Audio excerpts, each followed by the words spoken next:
മേൻ എന്താണെന്നറിയോ? ഒരു ചെറിയൊരു കാര്യം ഞാൻ പറഞ്ഞു തരട്ടെ. പണ്ട് ചില ഒരു അപ്പനും അമ്മയും കൂടി ഇരുന്നിട്ട് അവര് കർത്താവിൻ്റെ പ്ലാനില്, ആമേൻ സ്തോത്രം, അവിടെ ഉണ്ടായിരുന്ന ഒരു കാര്യം, ഇവർക്ക് മക്കൾ ഉണ്ടാകുന്നില്ല.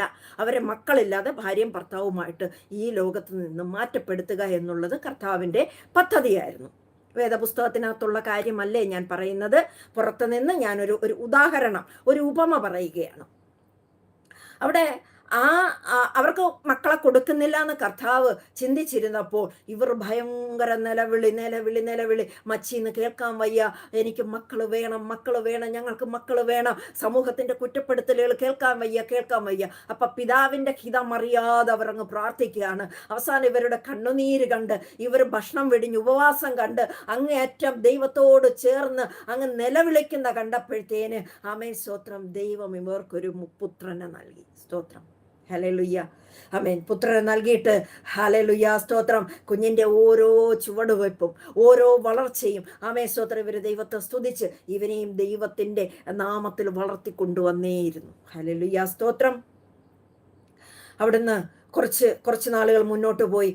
ബാലനൊരു 10-12 വയസ്സായി.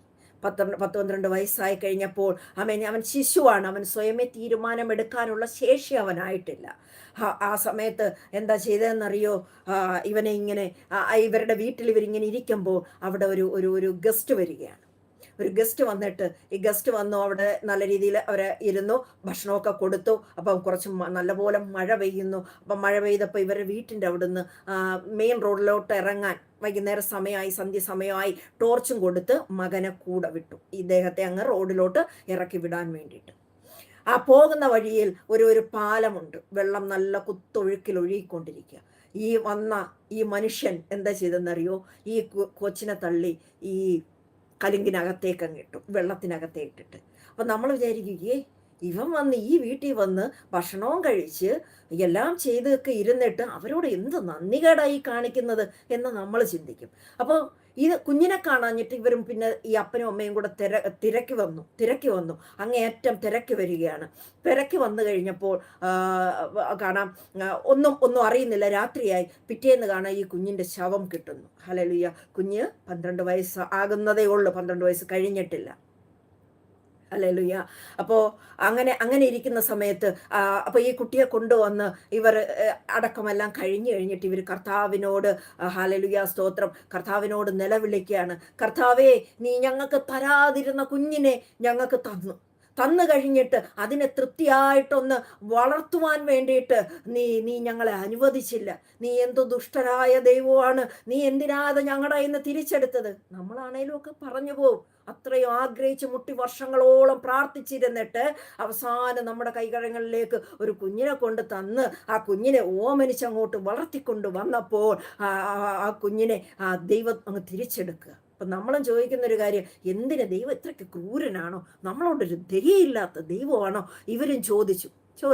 ഈ അപ്പനും അമ്മയും വയസ്സായി മരിച്ച് ദൈവത്തിൻ്റെ അടുക്ക ചെന്നപ്പോൾ അവിടെ ഏറ്റവും മുന്നിലോട്ട് ഓടി വന്ന് ഇവരാദ്യം ചോദിക്കുന്നൊരു ചോദ്യമുണ്ട്. ഈ അപ്പനും അമ്മയും കൂടി ഇങ്ങോട്ട് വന്നിട്ട് കർത്താവിനോട് ചോദിക്കുന്നൊരു ചോദ്യമാണ്, ദൈവമേ, നീ എന്തൊരു ദുഷ്ടനാ, ഇത് ഞങ്ങൾക്ക് തരില്ല എന്ന് പറഞ്ഞ് ഞങ്ങൾക്ക് ലഭിക്കാതിരുന്ന കുഞ്ഞിനെ നീ തന്ന് ഞങ്ങളെ മോഹിപ്പിച്ചിട്ട് നിങ്ങൾ എന്തിനാണ് തിരിച്ചെടുത്തതെന്ന് ചോദിച്ചപ്പോൾ അവിടെ ദൈവം ഒരു വലിയ സ്ക്രീനിൽ കാണിച്ചു കൊടുത്തു. ദൈവത്തിൻ്റെ പദ്ധതി പറഞ്ഞു, എനിക്ക് നിങ്ങൾക്ക് മക്കളെ തരാൻ ഉദ്ദേശമില്ലായിരുന്നു. എന്താണ് കാര്യം? അതെന്താ കർത്താവേ? ഞങ്ങൾ ഭാര്യയും ഭർത്താവായി ഞങ്ങൾ സന്താന പുഷ്ടിയുള്ളവരായി പെരുകി ഞങ്ങൾ ജീവിക്കണമെന്നല്ലായിരുന്നോ ദൈവമേ നിന്റെ ആഗ്രഹം? പിന്നെ എന്തിനാണ് അങ്ങനെ ചിന്തിച്ചത്? അപ്പോൾ അതെന്താണെന്ന് കാണിച്ചു തരാം. ഇനി നീ അങ്ങനെ ചിന്തിച്ചതും പൊക്കോട്ടെ, നീ മക്കളെ തന്നിട്ട് നീ എന്തിനെ തിരികെ എടുത്തു? ആ കുഞ്ഞിനെ എന്തിനാ നീ തിരികെ എടുത്തത്? അവിടെ കർത്താവ് വീണ്ടും ഒരു സ്ക്രീൻ കാണിക്കുകയാണ്. ഇവൻ 12 കഴിഞ്ഞ് ഇവനൊരു 20 വയസ്സായി, 21 വയസ്സായി. ഇവൻ എല്ലാവിധ ദുശീലങ്ങൾക്കും അടിമപ്പെട്ട് അവ അങ്ങേയറ്റം ലോകത്തിലെ എന്തെല്ലാം മോഹങ്ങളുണ്ടോ അതിനകത്ത് പെട്ടവൻ ജീവിക്കുന്നത് ഈ അപ്പനും അമ്മയും അവിടെ ഇങ്ങനെ വലിയ സ്ക്രീനിൽ കാണുകയാണ്. അപ്പോൾ ഇവർ പറയുന്നു, എൻ്റെ മോൻ ഇങ്ങനാകുമോ? എൻ്റെ മോൻ ഇങ്ങനാകത്തില്ല. അപ്പോൾ കർത്താവ് പറയാണ്, നിന്റെ മകൻ ഇങ്ങനായേനെ. അവസാനം അവൻ എന്നിൽ നിന്ന് അകന്നകന്നു പോയി അവൻ നിത്യനാശത്തിനുടമയായി തീരുമായിരുന്നു. പക്ഷേ അവൻ്റെ ശിശു പ്രായത്തിൽ തന്നെ ഞാൻ അവനെ തിരികെ എടുത്തു. നിങ്ങളുടെ ആഗ്രഹവും ഞാൻ സാധിച്ചു. നിങ്ങൾക്കൊരു കുഞ്ഞു വേണമെന്ന് പറഞ്ഞു, ഞാനത് തന്നു. എന്നാൽ അവൻ അവൻ സ്വയമേ കാര്യങ്ങൾ തിരഞ്ഞെടുക്കുന്നതിന് മുമ്പ്, സ്വയം തീരുമാനമെടുക്കുന്നതിന് മുമ്പ്, അവൻ ദൈവത്തെ നന്മയും തിന്മയും അവൻ കൂടുതൽ അറിയുന്നതിന് മുമ്പ് ഞാൻ അവനെ തിരിച്ചെടുത്തത് എന്തിനാണെന്നറിയോ? അവൻ ആ പാപത്തിൽ പോയി വീണ് എന്നിൽ നിന്ന് അകന്നു പോകാതിരിക്കാനാണ് എന്ന് പറഞ്ഞുകൊണ്ട് ആത്മസ്വരൂപത്തിൽ ആമേൻ ആ മകനെ കൊണ്ടുവന്ന് ഇവരുടെ മുമ്പിൽ കാണിച്ചു കൊടുത്തു. അപ്പോൾ ഈ അപ്പനും അമ്മയ്ക്കും മനസ്സ് നിറഞ്ഞു. അതായത് ഞാൻ പറഞ്ഞു വന്നതേ, ദൈവത്തിൻ്റെ ഇഷ്ടം എന്താണെന്ന്